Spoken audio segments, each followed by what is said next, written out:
안녕하세요. 구사일생으로 제 인생을 구하고 돌아온 이제야 평범한 삶을 살아가고 있는 40대 후반의 여자예요. 저는 제가 여태껏 평범하게 잘 살았다고 생각을 해왔었어요. 제 뒤에 무슨 일이 일어나고 있는지도 모른 제 말입니다. 왜 옛말에 그런 말이 있었잖아요. 모르는 게 약이다. 저 말이 맞는 것 같아요. 어찌 보면 아무것도 모르고 살았을 때가 더 좋았을 때였던 것 같기도 합니다. 모든 진실을 알고 나서 저는 제 인생이 무너지는 것 같았거든요. 세상에 우리 부모님 이상으로 나를 좋아해주는 사람을 만난다는 건 불가능한 일이라고 생각을 했었습니다. 하지만 정말 그런 사람이 존재하기는 하더라고요. 제가 먹는 것만 봐도 배불러 했고 제가 살이라도 빠지면 하늘이 무너지는 것처럼 난리를 피우는 사람이 있었어요. 그건 바로 저의 남편이었죠. 저는 남들이 부러워하다 못해 눈꼴시려 하는 결혼 생활을 하며 사랑을 받아왔어요. 저의 남편은 저희 친정 부모님 이상으로 저를 정말 많이 아껴주고 사랑해 주었죠. 어느 정도였냐면 시부모님이며 저희 친정 부모님이 제발 좀 적당히 하라고 진절머리를 칠 정도였으니 말입니다. 하긴 제가 봐도 정말 설레발을 너무 많이 치기는 했었어요. 좀 과할 정도로 말이죠. 남편의 과한 애정에 민망해지던 순간이 꽤나 있었거든요. 한 번은 남편의 그 지나친 애정으로 인해 응급실 가서 난리를 피웠던 적도 있었어요. 이러다가 이 사람 과다출혈로 쓰러지면 어떻게 하려고 그래요? 빨리 의사 나와서 치료하라고 그래요. 오다가 한 번 더 부딪혔다니까요. 이러다 이 사람한테 무슨 일 생기면 내가 당신네들 가만히 둘 줄 알아? 절대로 가만 안 둬. 왜 접수를 안 해주는 건데? 여기 응급실 아니야? 환자가 응급할 때 오는 게 응급실 아니냐고. 빨리 의사 불러. 아이고 이 사람아 좀 적당히 해. 세상에 남사스러워서 원. 장모님 이건 적당히 할 일이 아닙니다. 이 사람 이러다 정말 큰일 나게 생겼다고요. 이거 봐요. 환자를 이렇게 방치해둬도 되는 거냐고요. 엄마까지 왜 때리고 그래.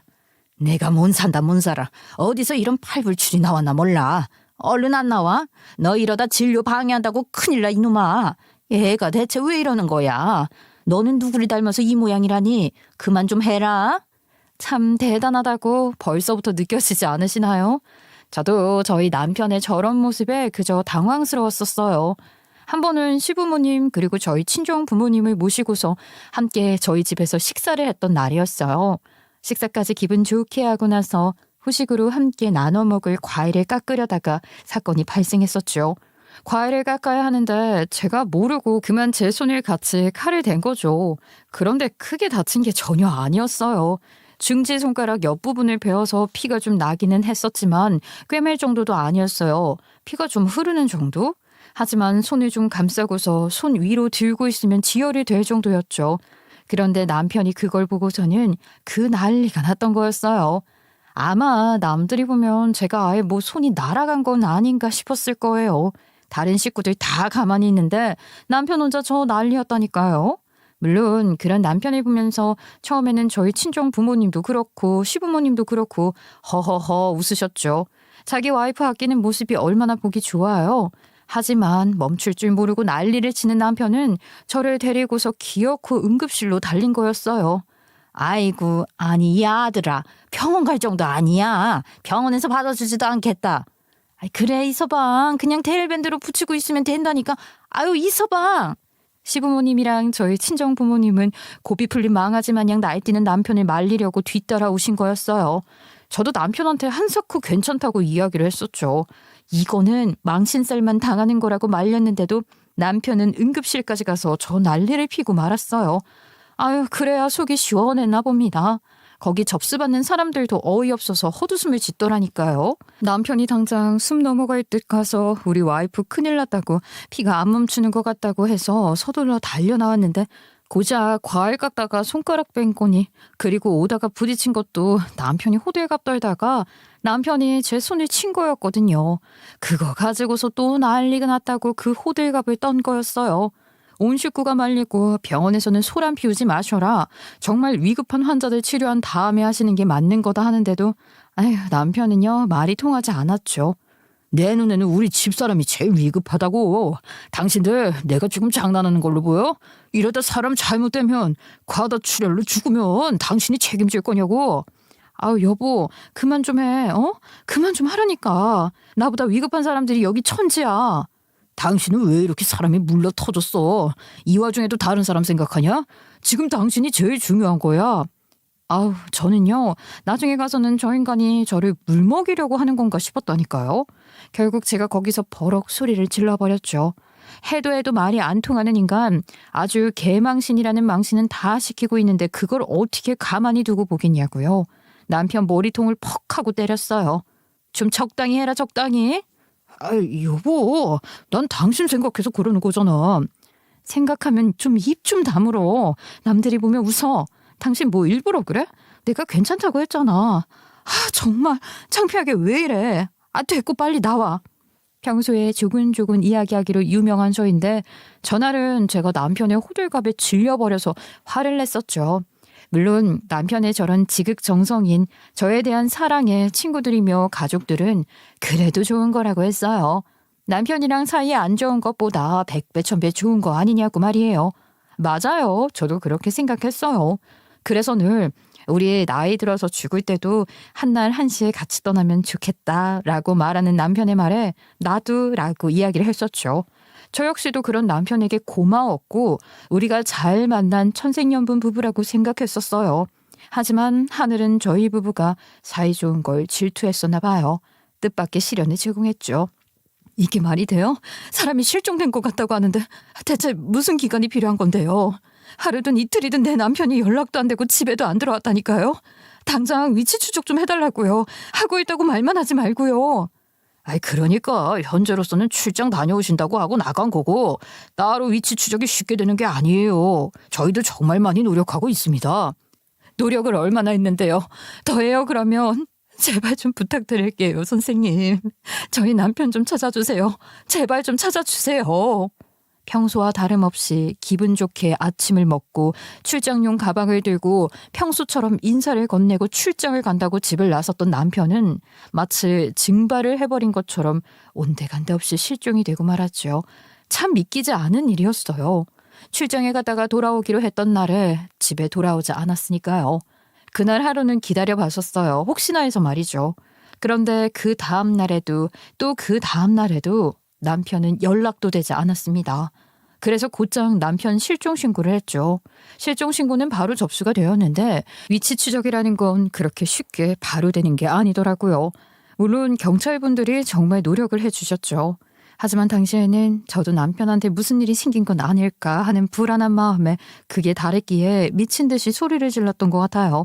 그렇잖아요. 우리나라 곳곳에 CCTV가 있는데 왜 위치 하나 못 찾는 건지 저는 그게 정말 이해가 가지 않았거든요. 경찰들도 당황스러워했었어요. 그렇게 하루하루가 어떻게 흘러가는지 모르고 저는 남편 찾는 데에만 몰두했습니다. 너 정말 이럴 거야? 성민이 생각은 안 해? 딸, 제발 엄마 좀 생각해줘. 엄마랑 아빠 좀 생각해줘. 이러다가 너 큰일 나는 거 아닌가? 아주 피가 마른다. 너 밥은 언제 먹은 거야? 어? 얼굴이 왜 이렇게 상했어? 네가 정신을 챙겨야 이 서방을 찾든 말든 할 거 아니야. 네 꼴을 좀 봐라. 내가 어떻게 먹어? 그 사람 지금 어디서 어떻게 무슨 꼴을 당하고 있을지 모르는데 내가 어떻게 나 배부르자고 밥을 먹냐고. 내가 밥을 언제 먹었는지 잠은 언제 잔 건지 그거조차 인지가 되지 않는 지경에 이르렀었어요. 저희 친정 부모님은 물론이고 시부모님도 저와 함께 울고불고 그러다 다시 서로를 의지해서 남편을 찾아 나섰죠. 하지만 그것도 시간에 지고 말더라고요. 그렇게 1년이 지나고 2년이 지나고 3년이 지나도록 남편의 그 어떠한 행적도 찾을 수가 없었어요. 하지만 내가 포기하면 정말 내 남편이 사라지는 건 아닐까라는 두려움에 저는 단 한순간도 남편에 대한 생각을 놓지 않으려 애썼어요. 어머니, 혹시 그 사람 저 모르게 빚 지은 거 있어요? 어머니한테 뭐 말한 거 없어요? 빚 있어도 아무 상관없으니까 제발 좀 오라고 해주세요. 제발 집으로 좀 오라고 해주세요. 아니면 혼자 있는 시간이 필요하대요?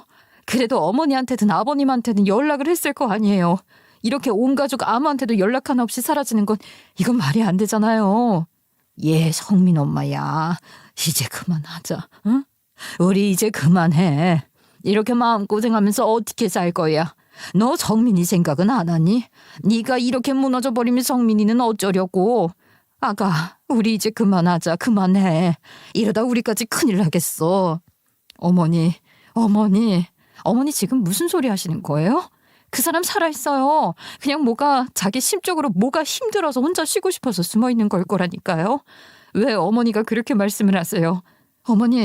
어머니랑 아버님은 그렇게 말씀하시면 안 되잖아요.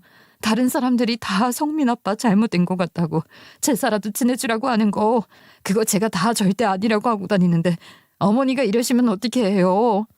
돌아오지 않는 남편을 두고 저 주변 지인들은 남편이 세상을 떠난 거 아니냐는 말을 했었어요. 저희 부모님도 그렇고 시부모님도 알게 모르게 제게 그런 부분을 은근히 드러냈었죠. 저는 그런 말을 들을 때마다 말도 안 되는 소리 하지 말라며 그 사람들에게 그리고 저희 가족들에게 화를 냈었어요. 남편이 실종된 사이에 중학교에 들어간 아들과 저희 둘이서만 남편이 여전히 어딘가에 살아있을 거라고 믿고 있었죠. 나중 가서는 시부모님도 저한테 그만하라고 하더라고요. 산 사람은 살아야지 라는 말을 자연스럽게 하는 시부모님이 그렇게 원망스러울 수가 없었어요. 그래서 저는 한동안은 시댁 식구들과도 연락 안 하고 지냈어요. 남편과 관련해서 그 어떠한 부정적인 말도 듣고 싶지 않았거든요. 저는 남편의 실종에 대한 부분을 사설업체에 맡겨서 꾸준히 남편의 흔적을 밟아나가려 애썼어요. 언제나 같은 생각이었죠. 제가 포기하면 남편이 정말 사라져버리는 거다라는 그 생각으로 말이죠. 아이고, 저희도 정말 죄송해서 이러는 거예요. 이제는 그만하시는 게 낫지 않으실까 싶습니다. 저희도 돈 벌면 좋죠. 그런데 이거는 뭐 머리털 하나도 찾을 수가 있어야죠. 저희도 사모님한테 이렇게 의뢰비만 받아먹는 게 너무 죄송스러워서 그래요. 그러면 저한테 안 죄송스럽게 어떻게든 찾아주시면 되는 거잖아요. 머리털 하나라도 어떻게든 찾아주세요. 저 그러라고 이쪽에 돈 내고 의뢰 맡기는 거예요? 그러니까 어떻게든 저희 남편 찾아주세요. 아이고, 사모님. 하지만 사설업체를 써도 남편의 상태를 확인하는 건 정말 쉽지 않은 일이었어요. 그러다 3년이 된 그 해의 어느 날 시어머니가 저를 부르더라고요. 할 이야기가 있다면서 말이에요. 저는 시어머니 연락이 참 무서웠어요. 혹시나 남편에 대한 나쁜 소식을 나한테 전달해 주는 건 아닐까 하고서 말이죠. 덜덜 떨리는 마음으로 저는 시어머니를 보러 갔어요.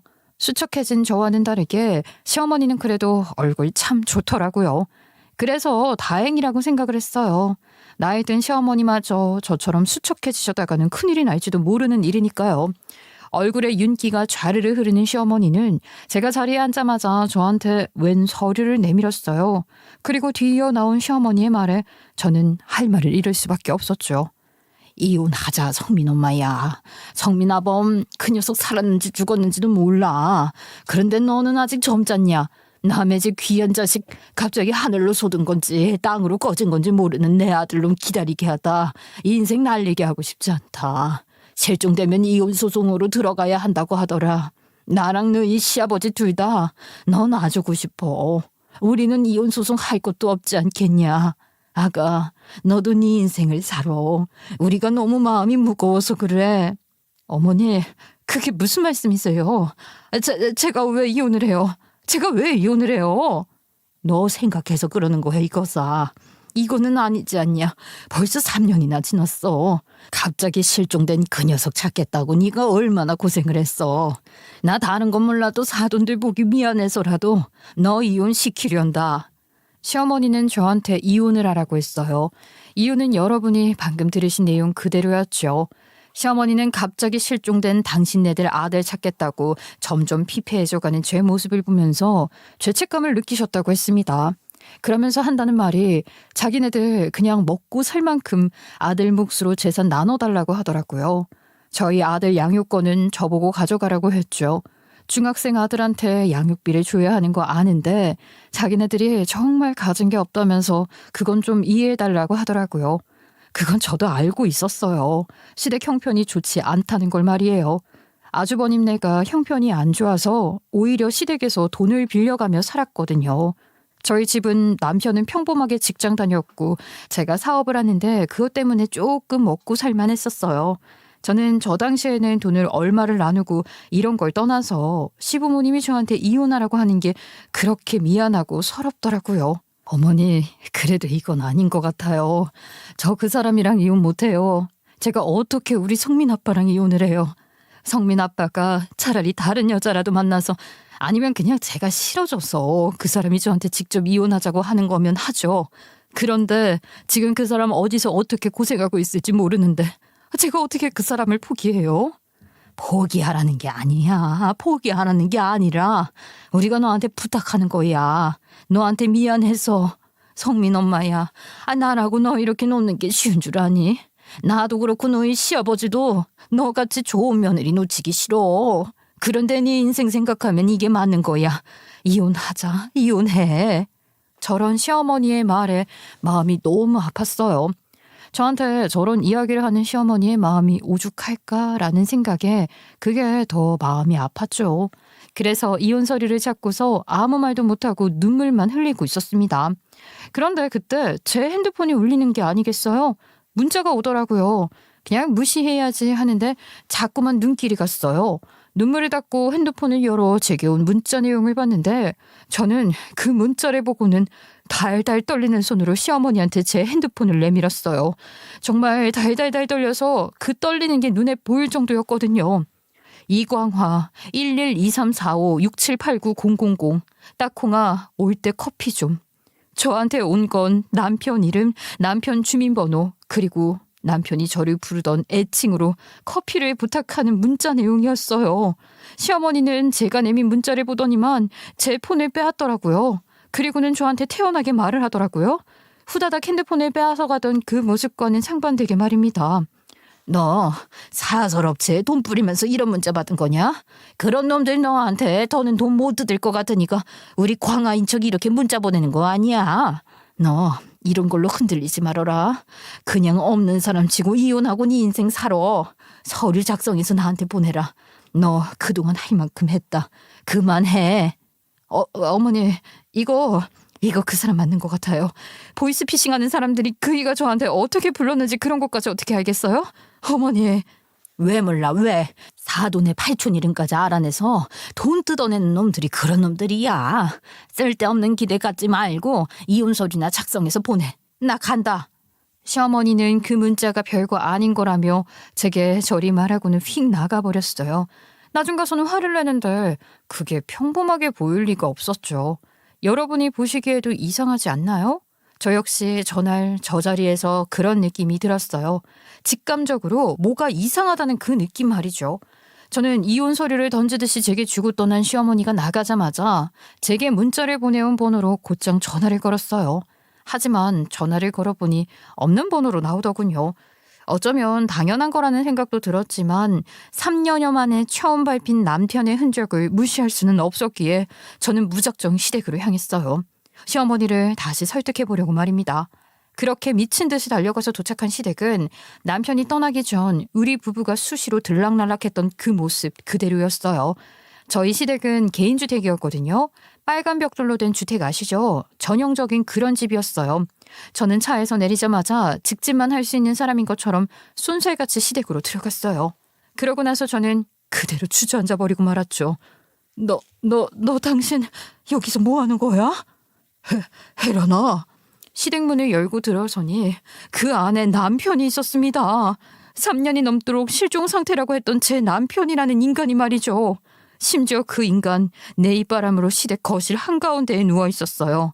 누가 보면 한가롭게 휴가라도 온 것 같았네요. 여러분은 어떻게 생각하세요? 여러분이 생각하시기에는 이게 말이 된다고 생각하시나요? 저는 정말 믿기지 않았습니다. 시댁이 오래된 주택이라 철대문 빼놓고 집 안으로 들어가는 현관은 늘 거의 열려 있었거든요. 외출하거나 잘 때만 그 문을 잠가뒀죠. 그래서 시댁 식구들은 제가 그 안으로 들어선 줄도 몰랐어요. 남편만이 저를 보고서 입을 뻐끔거리며 나지막이 제 이름을 부를 뿐 뭐라고 제대로 말도 못하고 그대로 딱 굳어 있었죠. 그런데 부엌에서 시어머니 웃음소리가 들리더라고요. 웬 여자 웃음소리도 같이 말입니다. 남편은 눈알만 대구르르 굴려 자기 엄마가 웃고 있는 부엌으로 시선을 돌렸어요. 그 인간 저를 보고 말문이 막혔는지 정말 숨도 못 쉴 정도로 그대로 굳어 있었거든요. 혜란아, 닥쳐. 너는 그 입 다물고 있어, 이 개자식아.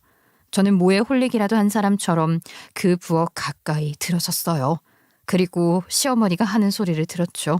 시어머니랑 그 여자는 다용도실에서 뭘 꺼내는 건지 신명나게 떠들어대는 소리가 울려 퍼져 나왔어요. 원래 네 남편이 팔불출이야. 어릴 적에도 자기는 결혼하면 와이프랑만 꼭 붙어 살 거라고 그랬다니까. 어머, 정말요? 오빠가 어릴 때부터 사랑꾼 기질이 있었나 봐요. 어머니, 그래도 이번에 저희 친정에서 집 리모델링 싹 해드린다고 하셨으니까 너무 서운해하지 마세요. 저희가 신혼집은 시댁 가까이로 구할게요. 저도 저희 친정 식구들 다 해외 나가서 어머니 아버님 옆에서 가족적 느낌에 지내고 싶거든요. 어머, 리모델링? 아이고, 내가 아들 복은 없어도 우리 며느리 복은 있나 보다. 우리 유라가 강아 만나면서 나까지 덩달아 좋은 일이 많이 생기네. 우리 유라가 아주 집안의 복덩이다, 복덩이. 그러면서 시어머니와 그 여자는 누가 봐도 다정한 고부지간처럼 대화를 했어요. 그리고 저는 뒤이어 대화 내용을 들으면서 시어머니와 다정하게 이야기를 나누는 그 여자의 정체가 뭔 줄 알게 되었죠. 광아 오빠가 결혼하자마자 시험관에서 쌍둥이로 아이 낳았으면 좋겠다고 하는 거 있죠. 딱콩이 1, 딱콩이 2 이렇게 부를 거래요. 하여튼 어쩜 그렇게 짓궂은지 모르겠어요. 아이고, 쌍둥이면 좋지. 내가 봐줄 테니까 너는 낳기만 해. 우리도 너희 결혼하는데 목돈 못 할 거야. 한 2천 정도? 그러니까 너희는 잘 먹고 잘 생각만 해. 그제야 알겠더라고요. 시어머니가 왜 저한테 다 잊고 살라고 했는지, 왜 저한테 이혼을 하라고 했는지 그 이유를 말입니다. 시어머니가 유라라는 그 여자한테 이야기를 한 결혼자금 2천만 원. 그 2천만 원은 저한테 당신 아들이랑 이혼하라고 하면서 재산분할 명목으로 달라고 했던 금액이랑 똑같았어요. 저는 단전에서부터 끓어오르는 소리로 악을 질렀죠. 이강화, 이 개자식아. 혜란아, 성인엄마, 내가 잘못했어. 내가 다 이야기할게. 한 번만 봐줘. 연애며 결혼 기간을 통틀어 저는 남편한테 큰 소리 한 번 제대로 내본 적 없었어요. 남편한테 화를 낸 거라고는 응급실 사건 때가 전부였죠. 그런 제가 남편 이름까지 부르며 악을 쓰다니 아주 난리가 난 거예요. 그리고 저의 괴성에 부엌에 있던 시어머니와 그 의문의 여자, 그리고 안방에 있던 시아버지가 뛰쳐나왔죠. 남편이라는 인간은 그 자리에서 바로 무릎 꿇고 앉아서 저한테 싹싹 빌었어요. 저는 누가 말릴 새도 없이 그대로 달려가 제 앞에서 무릎 꿇고 싹싹 비는 그 자식의 명치를 목표로 삼아 날라차기를 해버렸습니다. 제가 태권도 관장으로 일을 하다가 몸 다치면서 어린이 체육교육 사업으로 돈 버는 거였거든요. 제 실력 아직 안 죽었더라고요. 저한테 명치를 맞고 대구르르 구른 남편놈은 숨도 제대로 못 쉬고 아이고 아이고 거리기만 했어요. 그리고 시어머니와 함께 달려나온 여자는 저한테 소리를 질러댔지요. 당신 뭐야? 뭔데 지금 남의 집 쳐들어와서 이 난린데. 아유 어머니, 이 여자 뭐예요? 미친 여자 아니에요? 당장 경찰에 신고할게요. 경찰? 아니야 잠깐만. 왜요? 저런 미친년은 당장에 정신 차리게 해야죠. 이거 묻지마잖아요, 묻지마. 당신 누군데? 누구냐고. 상간녀는요, 아무것도 모른 채 저한테 당신 누구냐, 왜 남의 남편 때리냐고 소리를 질렀죠. 어이가 없더라고요. 저는 시어머니를 쳐다봤어요. 시어머니라는 여자는 그 여자가 경찰에 신고를 못하게 난리를 치다가 이내 저를 보고는 흠칫했어요. 그 모습을 보는데 이 관계는 내가 정리해야겠다는 생각이 들었죠. 그러고 나서 저는 그 여자한테 이야기했어요. 나 이광화 와이프. 정확히 말하면 3년 전에 실종되었던 이광화 와이프. 제가 저리 말하자 상간녀는 아주 깜짝 놀라더라고요. 저한테 무슨 소리를 하는 거냐고 했어요. 하긴 그럴 만도 하죠. 저게 도대체가 말이 되는 상황이 아니잖아요. 안 그런가요? 지금 무슨 말을 하는 거예요? 우리 오빠가 말한 건 그게 아닌데? 본초가 아들 데리고 실종되어서 결국 이혼한 거라고 그랬단 말이야. 오빠, 이게 지금 무슨 상황이야? 말해봐, 무슨 상황이냐고. 아휴, 어떻게 저렇게 속아서 연애를 하고 결혼을 결심할 수가 있는 건지. 저 여자도 똥멍청이 아닌가요? 하긴 그 여자가 무슨 죄가 있겠어요. 죄라고 한다면 남자 잘못 만나서 사기꾼 같은 인간들 만난 죄밖에 더 있겠어요?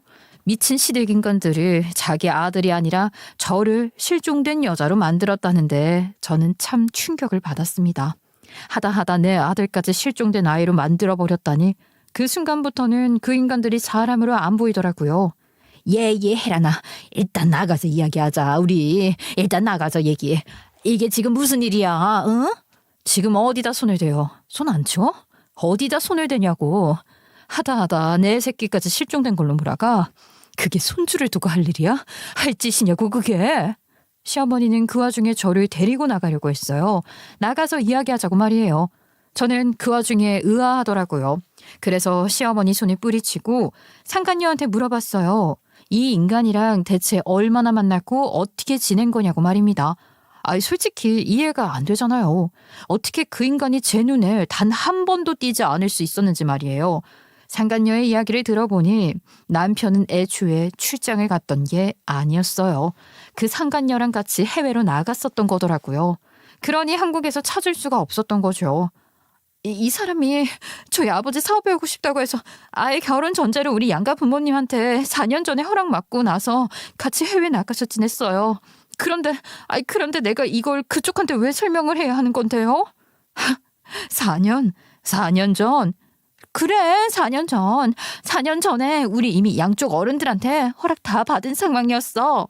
4년 전이면 남편은 실종되기 1년 전부터 이미 상간녀를 만나왔고 시댁인간들도 상간녀의 정체를 알고 있었다는 거 아니겠어요?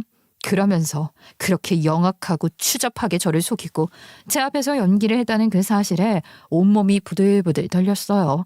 저는 저를 다시 붙잡고 끌고 나가려 하는 시어머니 뺨을 때렸습니다. 맞아요. 어른한테 그러면 안 되죠. 그러면 안 되는 거 알고 있었어요. 그런데 인간적으로 시부모를 하는 인간들 역시 저한테 그러면 안 됐었던 거 아닌가요? 제가 자기 뺨을 때리니까 시어머니라는 그 정신 나간 여자도 제 뺨을 때리더라고요. 어머마, 저 미친년이. 너 지금 누구 얼굴에 손 댔어? 네가 뭔데 내 딸 얼굴에 손을 대?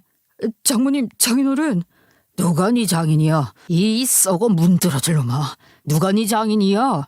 그런데 시어머니가 제 뺨을 치는 그 모습을 저희 친정 부모님이 그대로 보게 되었어요. 제가 시댁으로 향하면서 저희 친정 부모님께도 연락을 했었거든요. 아무래도 상황이 좀 이상하니 엄마 아빠도 우리 시댁으로 좀 와달라고 말입니다. 그렇게 저희 친정 부모님이 시댁에 도착하셔서 그 모습을 본 순간, 그리고 저희 친정 부모님이 신발을 벗어던지고 그 집 안으로 들어선 그 순간부터 개판이 나기 시작했어요. 엄마는 시어머니 머리채를 잡아뜯었고 그런 저희 친정엄마를 시아버지가 밀쳐내자 저희 친정아버지가 시아버지 멱살잡이를 했죠. 그 와중에 남편이라는 인간은 도망을 가려 하더라고요. 제가 그걸 놓칠 리가 있겠어요. 악착같이 달려가서 그 자식 잡아 밟아버렸습니다.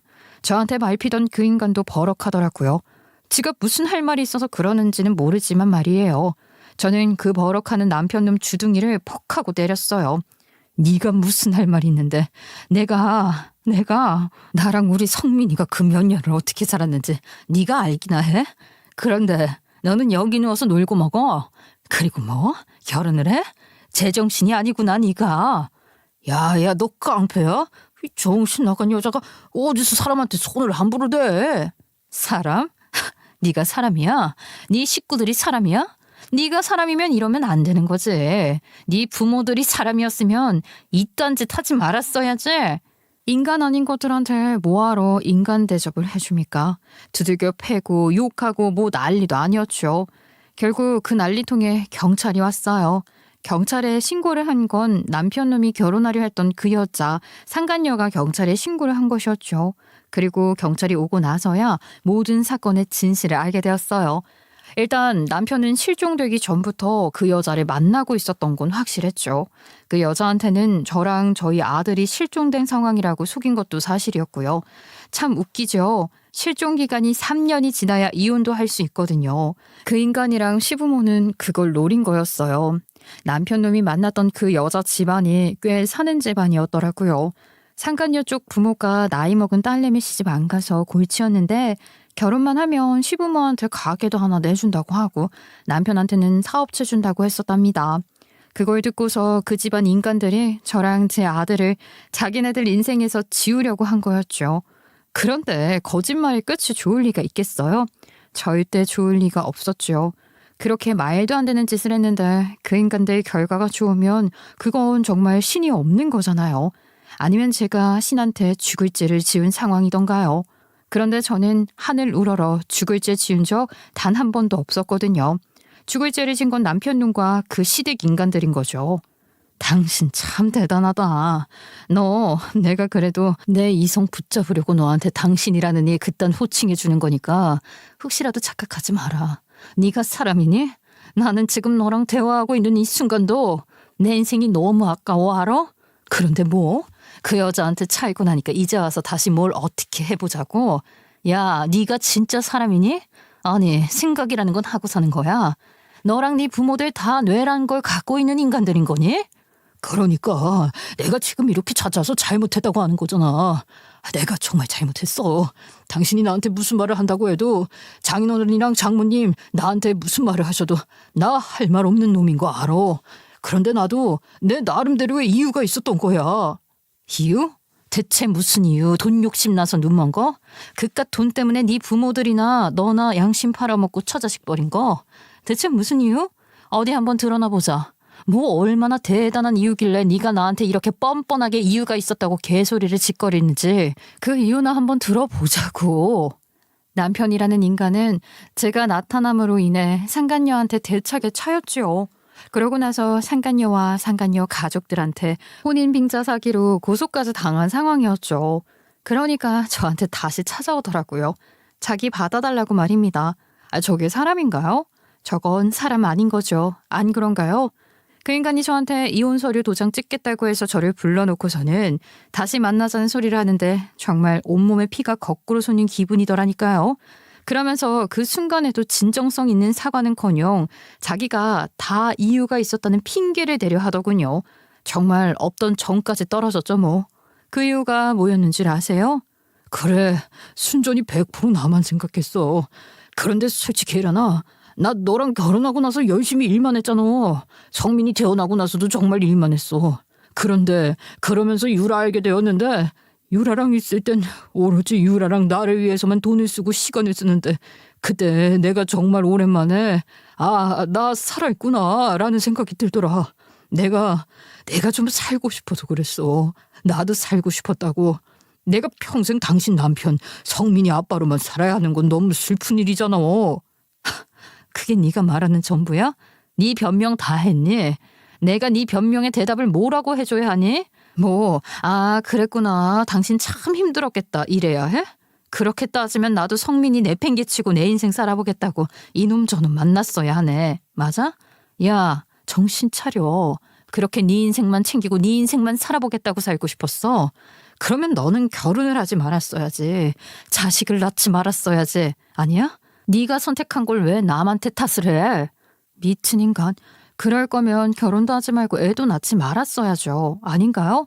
저걸 변명이라고 나불거린다는 게 믿기지가 않았어요. 그리고 저렇게 이야기를 하면 제가 마음을 돌릴 거라는 일말의 기대를 건 것도 그저 어이가 없었죠. 저는 그 자식한테 그 자리에서 뺨을 거세게 날렸어요. 그리고 너랑 나는 오늘부로 최악의 악연이 되는 거라고 선언을 했습니다. 상간녀 집에 빌붙어서 살아보겠다고 직장까지 그만둔 그 인간한테 이혼 소송을 걸기로 했거든요. 이미 개털된 그 인간과 그 인간의 부모한테 당신네들이 택한 것이 어떤 결과인지 뼈저리게 느끼게 해주고 싶어서 이혼 소송을 결정했어요. 그 인간이 없는 기간 동안 저 혼자서 아들을 키운 것에 대한 보상과 그 인간과 시어머니가 저를 속이고 이중결혼을 하려고 한 것에 대해서 말입니다. 당연히 남편이라는 인간과 시부모는 저와 저희 부모님한테 매달리고 화도 내고 울어도 보면서 자기들 나름대로 발악을 했지만 제 마음은 굳건했죠. 여자가 한을 품으면 어떻게 되는지 제대로 보여주겠다는 마음이랄까요? 아주 이 집안 식구들 다 깡패야 깡패. 내가 아직도 그때 느낀 머리털이 안 자라서 고생을 얼마나 하고 있는 줄 알아? 우리도 할 말이 많어. 그쪽 애들만 할 말 많은 줄 알지? 우리도 할 말 많다고. 내가 아주 기가 차서 말이야. 아이고 부모가 그 모양이니 딸년도 깡패 마냥 그렇게 지 남편 두들겨 팼지. 그러는 그쪽 내야말로 부모가 그 모양인 자식 새끼가 그렇게 사기꾼 마냥 박쥐 새끼처럼 여기 붙었다 저리 붙었다 했나 보네. 머리털이 안 나? 아이고 그럼 내가 그때 아주 더 뜯어놨어야 했네. 평생 가발이나 쓰고 다니게. 당신네들 말 조심해 알아? 창피한 줄 알라고. 자식 교육 그따위로 시켜놓고서 뭐가 어째? 아이고 지나가던 개가 똥을 싸서 그쪽 네들 집에 처바르겠다. 고소? 하고 싶으면 해. 누구는 뭐 못하는 줄 알아. 아직도 저의 이혼 소송은 진행 중이에요. 변호사 말로는 4개월은 더 걸릴 거라고 하더라고요. 그런데 더 웃긴 게 그 와중에 시부모였던 그 인간들이 저희 부모님한테 연락을 해온 거 있죠. 고소를 하겠다고 말입니다. 여러분도 기억하실 거예요. 제가 시부모 집에 들이닥쳐서 남편이었던 그 인간 두들겨 패던 때 말입니다. 그때 저희 친정 부모님도 저의 시부모였던 그 인간들 머리털 뽑고 멱살잡이 하시고 아주 그냥 난리가 났었잖아요. 시부모였던 그 추잡한 인간들이 자기네들 피해 보상이라도 받아야겠다고 그걸 빌미로 고소를 한 거예요. 그러면서 일 크게 만들기 싫으면 재산분할 정확히 반반하고 자기 아들한테 위자료 주라고 하더라고요. 사람이 어쩌면 그렇게 추잡할 수가 있을까요? 저희 친정부모님 웬만하면 일 크게 만드는 거 안 좋아하시고 사람 간의 싸움 안 하고 싶어 하시는 분들이거든요. 그런데 그쪽 인간들이 싸움을 걸어오니 뭐 어쩌겠어요. 이왕에 시작하는 싸움 다 이겨 먹어야죠. 주변에 변호사 인맥이 얼마나 많은데 시부모한테 더 크게 응수하겠다고 벼르고 계십니다. 그쪽은 변호사가 1명이지만 저희 가족은 못해도 3명은 될 것 같거든요. 저희 친정 부모님 쪽 2분, 저 1명 이렇게 해서 말입니다. 전 남편은 저희 친정과 저한테 변호사가 많다는 걸 알고 저한테 좋게 합의 보자고 연락을 해왔어요. 합의는 적어도 같은 선상에 있는 인간끼리 하는 거야. 너처럼 바닥에 있는 놈이랑 인간인 내가 하는 게 아니라 너랑 네 부모가 한 짓이 뭔지 그 대가가 어떨지 한번 온몸으로 느껴봐 이 개자식아. 야 정혜란 너 정말 이럴 거야? 너 사람이 왜 이렇게 된 거야? 어? 너 원래 이렇게 악독한 사람이었어? 아니잖아. 아니었지. 그런데 내가 누구 때문에 이렇게 된 것 같아? 그걸 네가 모른다고 하면 너는 정말로 양심 없는 인간이다. 알아? 나 다른 건 몰라도 내 새끼 우리 성민이 상처 준 거나 너 절대 용서 못해.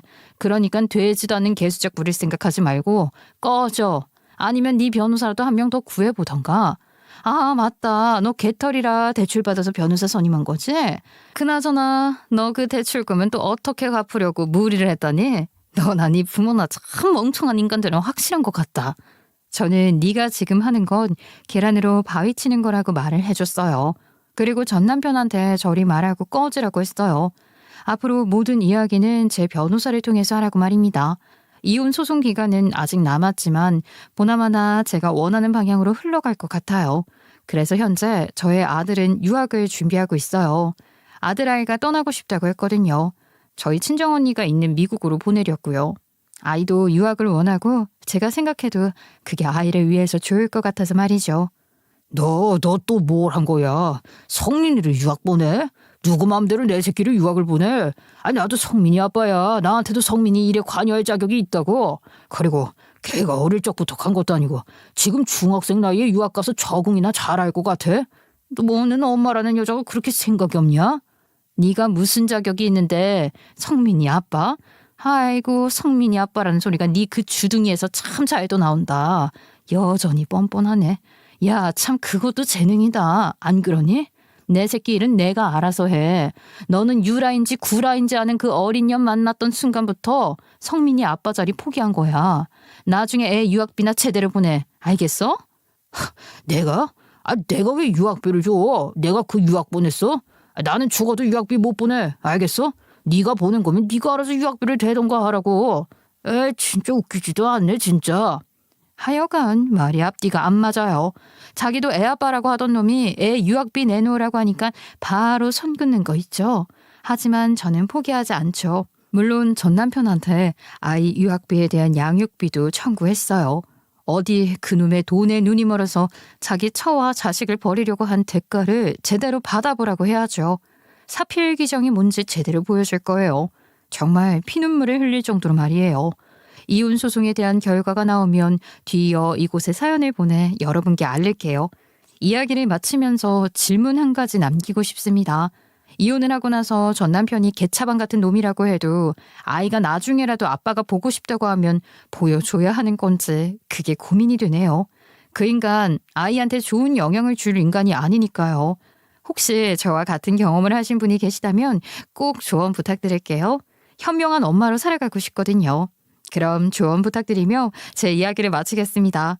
화 많은 제 이야기 들어주셔서 감사합니다.